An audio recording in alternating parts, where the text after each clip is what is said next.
Kamusta mga ate, kuya, beshi? Si Chari po ito mula sa The Sun, Moon, Stars, PH Tarot. Ipapaalam ko lang po na ito po ay isang general read o pangkahalatang pagbabasa at maaring hindi lahat ay magtugma sa inyong sitwasyon. I-check din nyo ang inyong Moon, Rising at Venus sign. Baka doon mas tumugma ang read para sa inyo. At kung ang mensahe ay tama sa inyo, paki-like lang po at mag-subscribe kung hindi pa ninyo ito ginagawa. Okay, mag-umpisa na po tayo.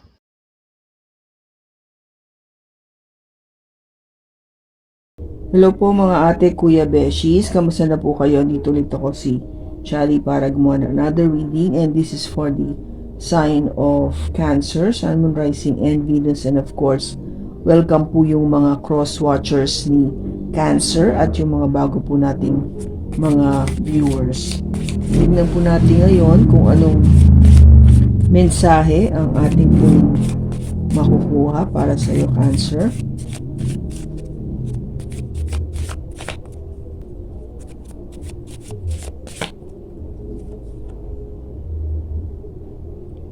Give the faith.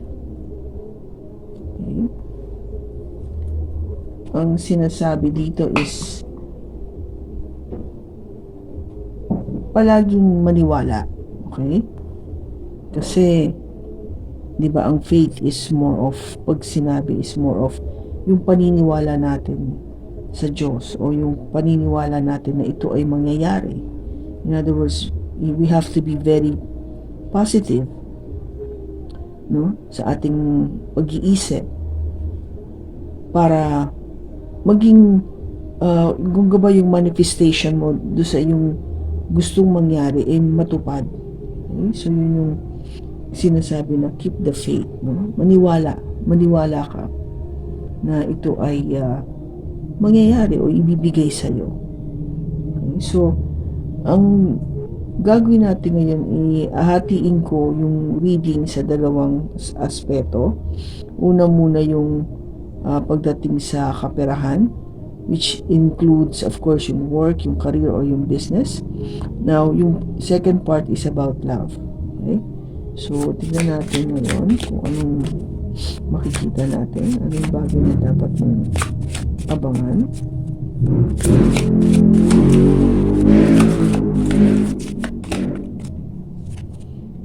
We have the Queen of Cups,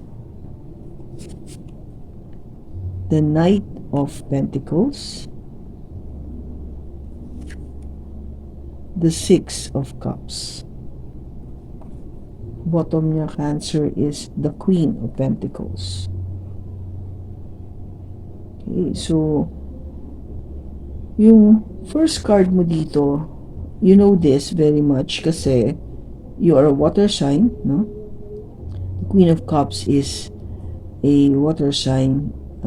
Again, the same with you, a Cancer, a Pisces, or a Scorpio. Ngayon, yung Queen of Cups kasi is all about love, all about emotion. Okay?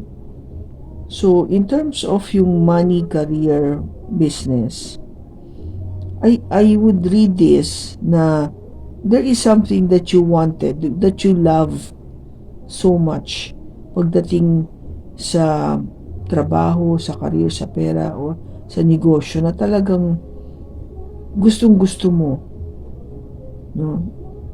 Na may mangyari. Okay? Kasi yung susunod na card mo dito is the Knight of Pentacles. Ito yung enerhiya na mabagal man siya, pero naninigurado kasi siya, nagpaplano, hindi siya yung agad-agad na kumikilos. Sapagkat gusto niya na makasigurado na yung kanyang paggalaw o yung desisyon na gagawin niya ay yung tama na desisyon o aksyon na dapat gawin o bigay sa isang pangyayari o sa isang sitwasyon. No? Kung halimbawa is kunyari, sabihin natin na iisip ka na lumipat sa isang kumpanya, no? In other words, change of work. Ngayon, because of this energy, the Knight of Pentacles, hindi mo agad to gagawin eh. You want to make sure you have this plan, no? Ito yung plano ko. Gusto kong makapunta o mapasok sa isang kumpanya na talagang kung gaba sa akin it would be a wish fulfillment on my part kung maging part ako ng organization na yon. No, maybe because that company is, sabihin natin, is a multinational, no, malaking kumpanya, kilala sa buong mundo, and it would be a prestigious work or to be a part of that particular organization, no? Parang feeling mo ang galing mo kasi biro mo na hire ka ng kumpanyang ganito. Kaya ikaw, para kung gawa parang makapasok ka doon, pinaplan mo maigi paano ang gagawin mo para matanggap ka, no? Kasi hindi naman madali eh. Siyempre yung mga ganyang klase ng kumpanya, ang kinukuha din yan is yung talagang magagaling, meron ng experience, galing sa isang magandang eskwelahan, diba? Yun yung preparation. Ito yun, yung preparation na yan. Yung matataas ang grado, yung mga tipong may honors, no, nung graduate, o top sa kanilang mga kinuhang board exam or bar exam, things like that. Kasi syempre, merong, kung gawa may sinasabi tong kumpanya na to, kaya gusto niya yung mga empleyado na magwo-work sa kanya ay magagaling, di ba? Ikaw, gusto mo maging part of that organization because, di ba sabi ko nga, because of the prestige it brings, no? Plus the fact na maganda magpasweldo, maganda yung mga benefits, the possibility or the probability for you to have a much better training ba o maging magandang training ground ito sa'yo for future sabihin natin na promotions pa nga later on, no, sa top management. So sabihin yung opportunity andoon, kaya ikaw you are doing your best, no, kahit sabihin natin mabagal ka, pero may strategy ka, may iniisip ka, may pinaplano ka. Same with business, no? Ganun din siya. Hindi ka naman basta papasok sa isang negosyo na hindi mo naiintindihan o pinag-aralan kahit man lang sa umpisa, no? Kahit man lang sa umpisa na may nakuha ka ditong knowledge about what to do. Kasi mahirap po pumasok sa isang negosyo na wala kang alam, na yung zero talaga yung knowledge mo. Magi-struggle ka, plus the fact that yung kapital na nilabas mo para sa negosyo na to, probably mawala lang, masayang lang. Kasi una-una, hindi mo alam yung business, you don't know how to manage it, hindi mo alam paano i-market o i-sale, yung mga ganun. Kasi ang negosyo naman po is, di ba,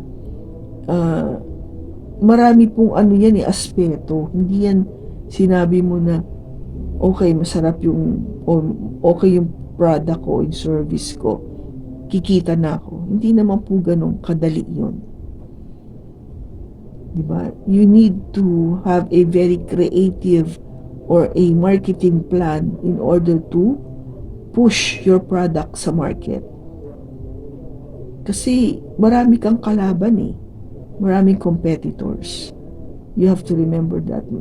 Kung wala man sa umpisa, definitely you will have competitors later on. And you need to be strong enough, yung company mo, to be able to, take on to that competition.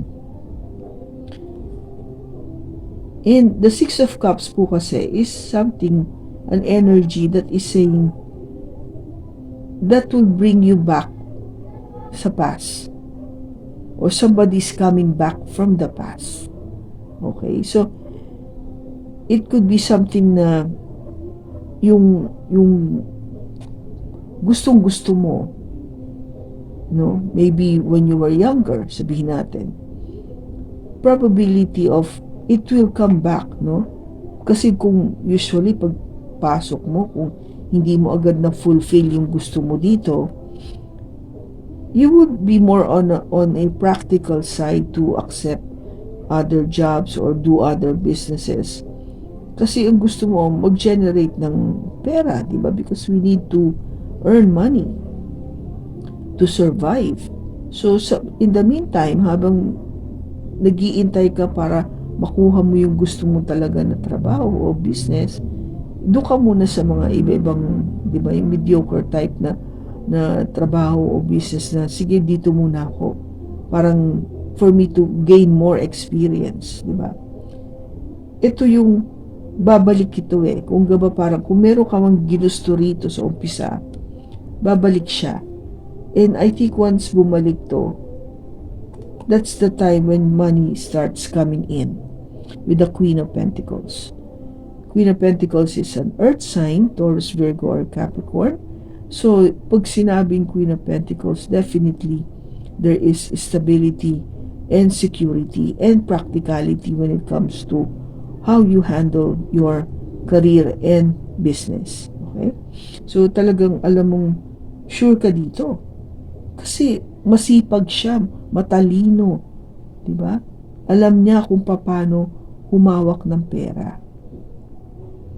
Kaya definitely yung pagbalik nitong something that you really love, no? Or maybe wanted to be involved sa ganong klaseng trabaho o negosyo is kung ba something worth looking forward to, di ba?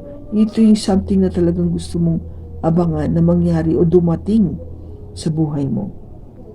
Kasi ang dala nga niya ay kung ba ay kaching, pera, okay? Money, stability, yun ang gusto mo. Now, tignan natin. Bakit andito yung Knight of Pentacles?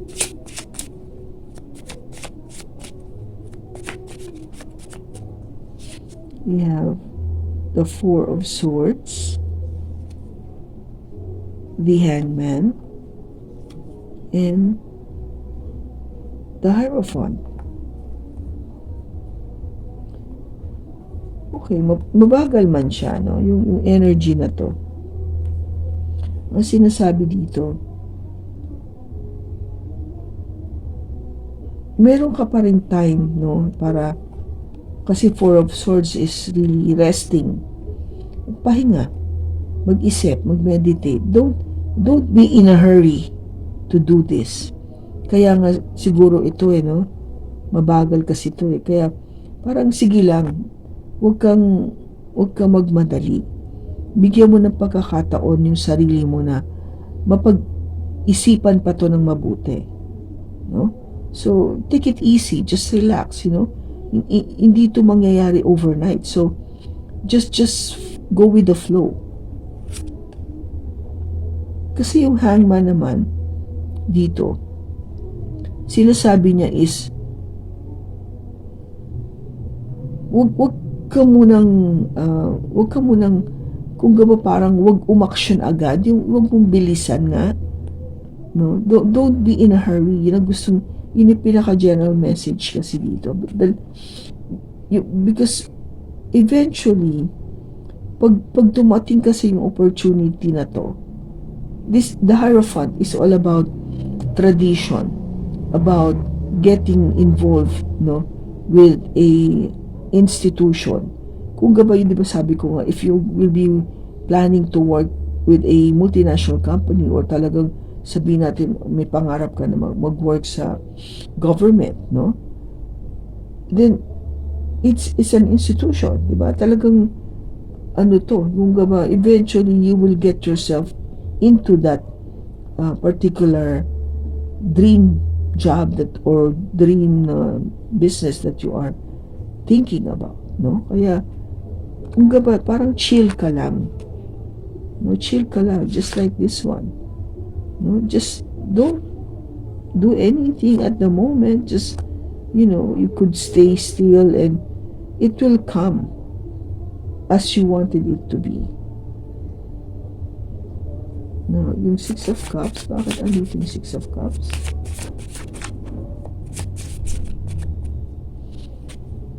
We have the Moon, the Seven of Pentacles,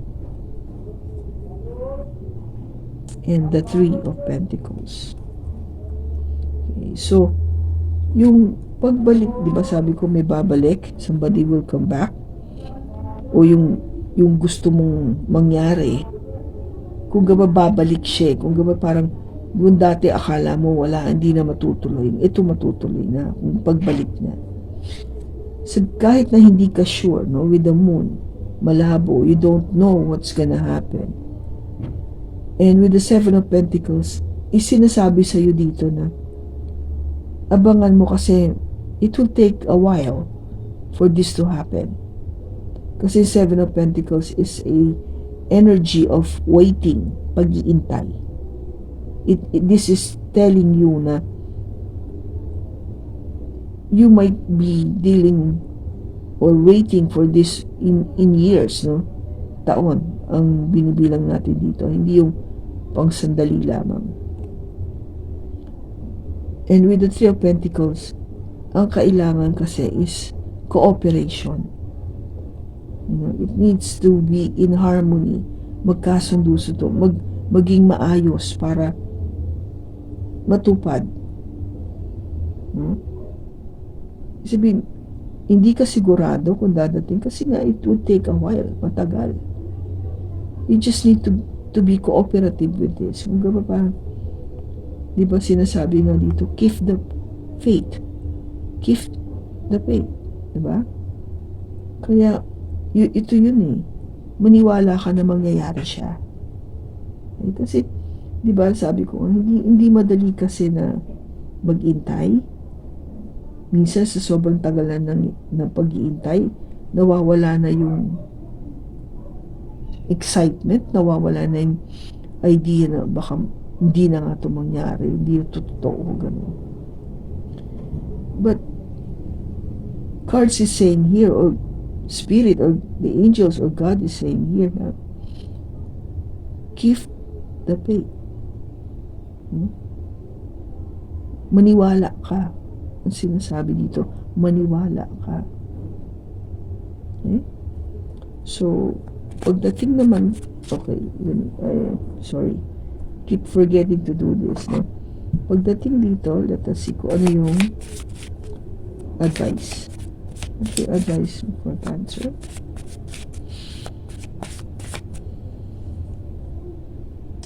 Last quarter moon in Capricorn, leave the past behind. Okay, so, huwag mo na isipin yung nakaraan, isipin mo yung parating. Diba?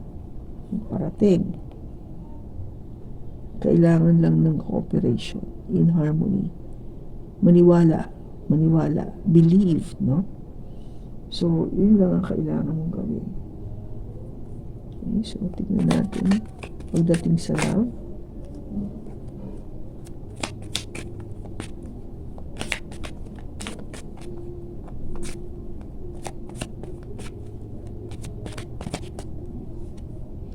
We have the Page of Pentacles,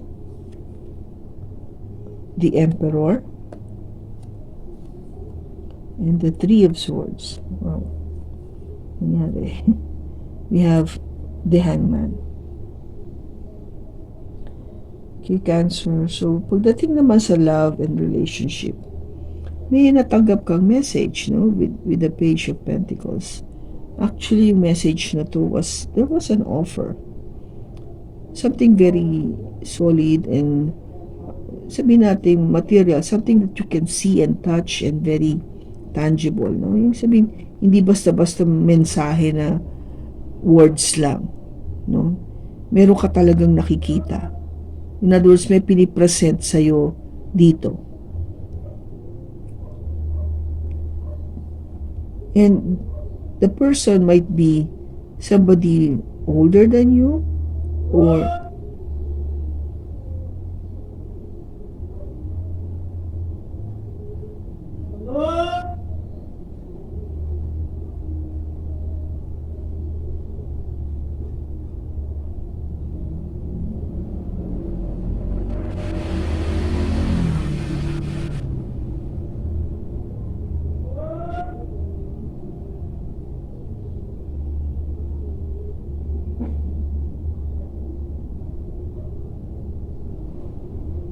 this person might be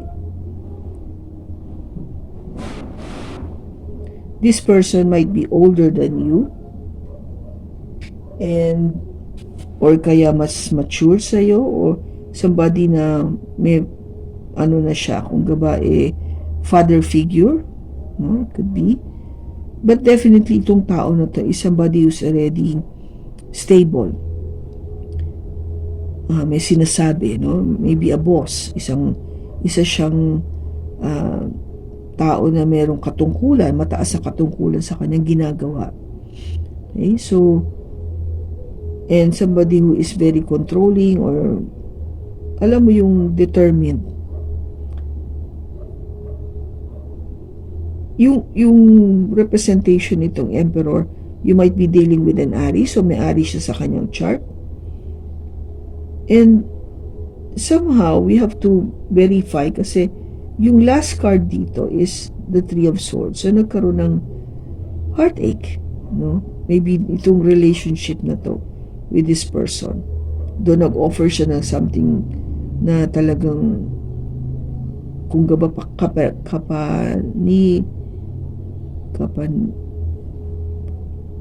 something that you would believe on. Kaso may nangyari kung bakit nagkaroon ng heartache, nagkaroon ng sabihin na natin paghihiwalay maybe, or hindi na natuloy, nagkaroon na ng closure, or wala lang, biglang nag-ghost ka, o tumahimik, wala na communication. So whatever this is, i-clarify natin. Kasi yung bottom card mo dito is the Hangman. Basically, walang movement, walang galaw. No? Naka-steady lang siya. Though kung bakit siya naka-steady is because gusto niya makita rin kung ano nangyari, yung ibang prospekto ba. Maybe wanted to see why this thing happened. Bakit kami nagkahiwalay? Bakit sabihin natin nagkaroon ng misunderstanding? Bakit hindi natuloy yung relationship, yung mga ganon. Okay? So, let us see. Bakit nandito yung Page of Pentacles?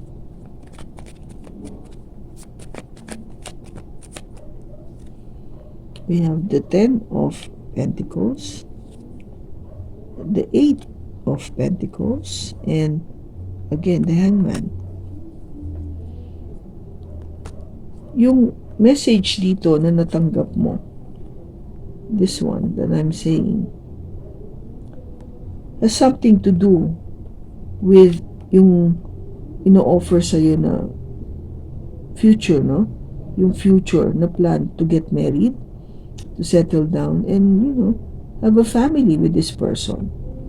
In other words, ito na yung gustong-gusto mong mangyari. Kaso, syempre, kailangan pa rin pagtrabahuhan. Kung gaba parang it's just on a planning stage, but in reality, this needs to be worked on. Pag-ipunan, pagtrabahuhan. And that is what parang dahil nga siya kung gaba parang yun yung tinitignan mo, you're trying to look at it in that perspective, no? Yung position dito ng Hangman.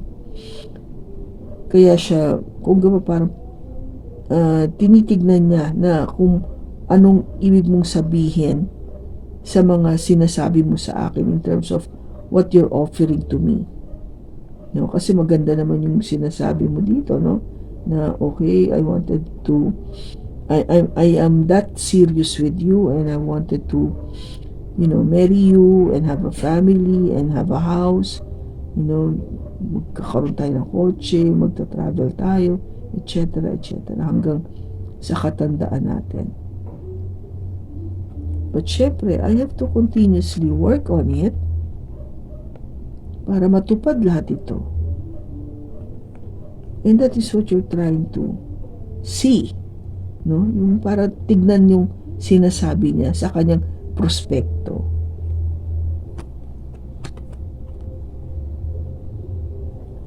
Bakit andito yung Emperor?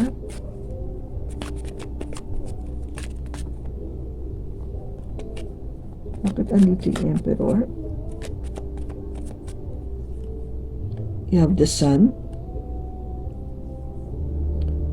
the Four of Pentacles, and the Moon.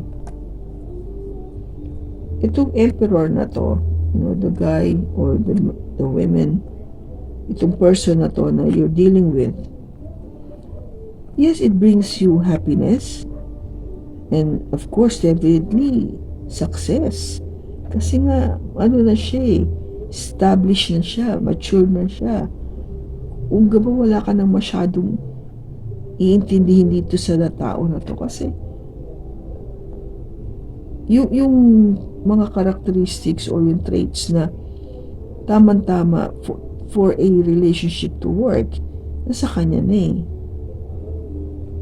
That is why you're holding tightly to this relationship or to this person. Kahit na sabihin natin na hindi ka 100% sure. Okay? Kasi baka meron kang nararamdaman, no? Na parang, bakit parang hindi ko ma-feel na magkakaano to, yung matutupad o magkakatuloy.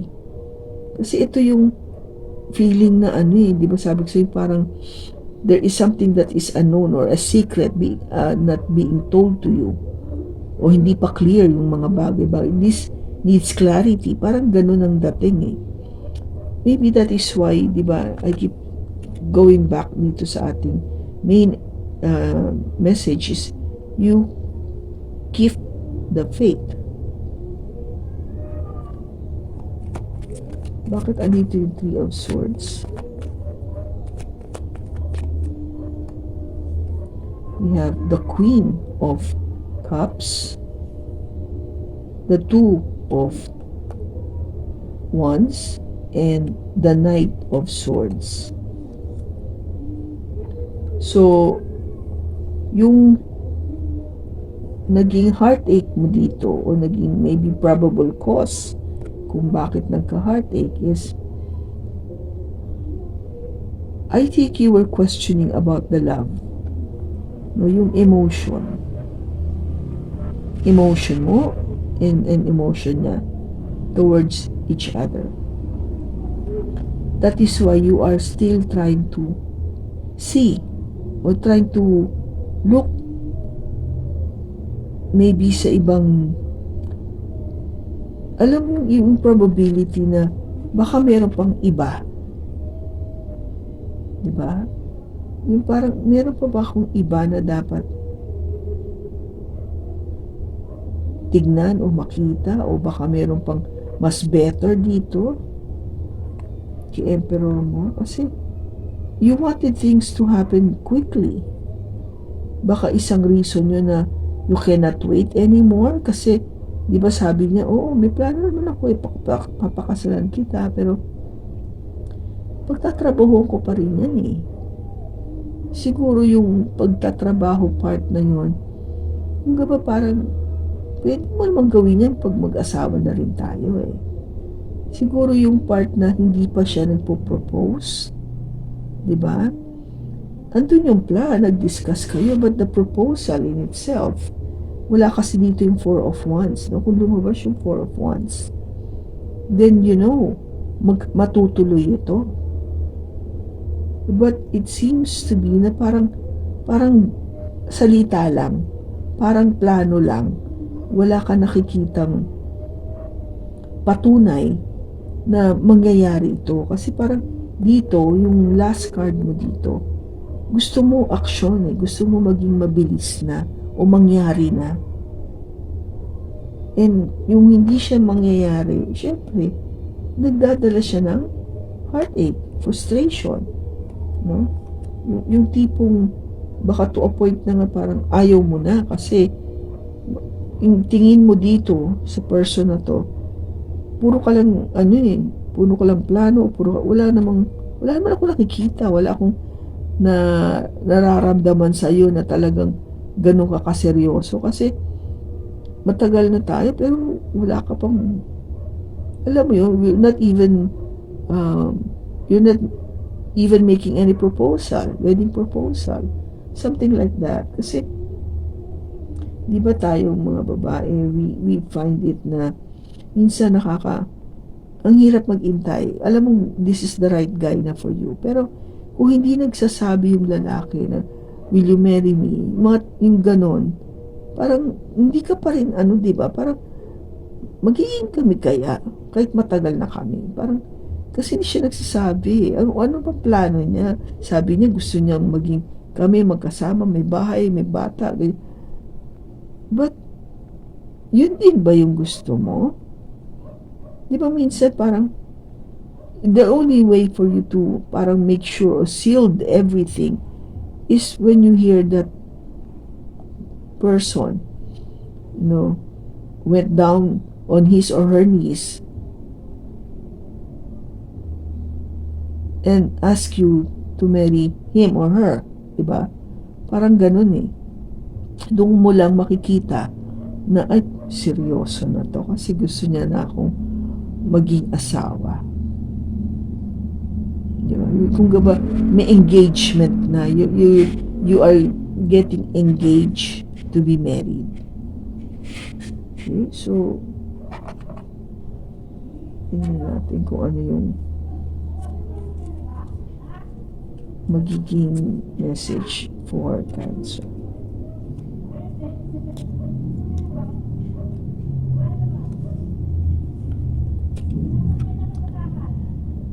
Deep in your heart, you already know the answer.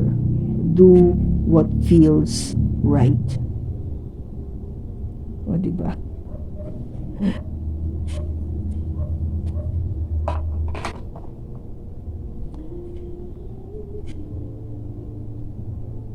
So, kung medyo, sabi ko nga, maybe kung nang-aalinlangan ka, well, I cannot stop you because you are making your decision. Diba? It is your choice. But if you believe that this will happen in time, in its perfect time, maniniwala ka. Hindi mo mag-hold on ka doon sa paniniwala na yun na isang araw magsasabi to sa akin. Isang araw, this person will ask my hand in marriage. Mga ganon. Diba? And you keep the faith. Okay? So, kung in terms of, sabihin natin, okay, timing, kailan siya propose o magiging na talaga, kung gaba nakikita mo magkakaroon na ng katuparan. O see, divine timing is at play. Bahala na si Lord. Bahala na si God. Okay? Siya kasi magsasabi talaga. Kaya nga, you have to, in a way, di ba parang titignan mo, maybe this is God's way of testing you. Kung gaano ba yung faith mo sa Kanya. Naniniwala ka ba na, di ba, matutupad dito na this is God's blessing to you? Yun. Kasi siya Siya yung magdi-dictate kung kailan 'to mangyayari. Maganda naman yun dito, 'di ba? Ang ganda ng offer. Very solid. Nga lang, habang tumatagal, parang sabi mo, ano ba 'to? Matutuloy ba talaga 'to? Gusto ko nang makita eh. Gusto ko na magkaroon ng aksyon. Ito, parang 'di ba nag-iintay ka, mukhang ito na eh. Ba't hindi ko pa maramdaman? Yung ganun. Ano lang, kung alam mo talaga in your heart na itong tao na to, eh talagang ito yung gift ni God sa'yo. Just go with the flow. Kasi minsan, di ba, parang ang ganda ng feeling na pag hindi natin na-expect, out of the blue, biglang ito na yung proposal na iniintay mo. Biglang nangyari. I know you will be thinking, paano kung di na nangyari? Diba? It's the other side of the coin. Then this person is not the one. Masakit? Yes. Diba? Sabi niya nga dito. Very painful. I know na nagtapon ka ng oras, panahon, paniniwala. But you don't know na baka yung susunod yun naman ang bilis naman. Baka yung hinahanap mong kabilisan, yung energy na to na outright na sige nagmamadali na, baka yun yung susunod pala. Diba? Hindi, kaya nga, you really don't know diba? Ito yun yung energy ng moon. You don't know what's gonna happen. It's really more of your belief na oo, ito yung pinagdasal ko and I know God is always there to hear my prayers, and my wishes and my manifestations. Kaya kung gaba, alam ko mangyayari ito hindi ko lang alam kung kailan, but I know this will happen. God will bless me. Kaya nga I think it is more of a test for you, Cancer, to see kung hanggang kailan mo kayang maghintay. Okay? To be how is it to be patient? Okay? So kung kanino mang energy ito from Cancer na nakuha natin, sana nakatulong ito sa iyo. Maraming salamat sa pagsama mo sa akin sa pagbasa na to. Sa susunod po muli, ingat ka and God bless.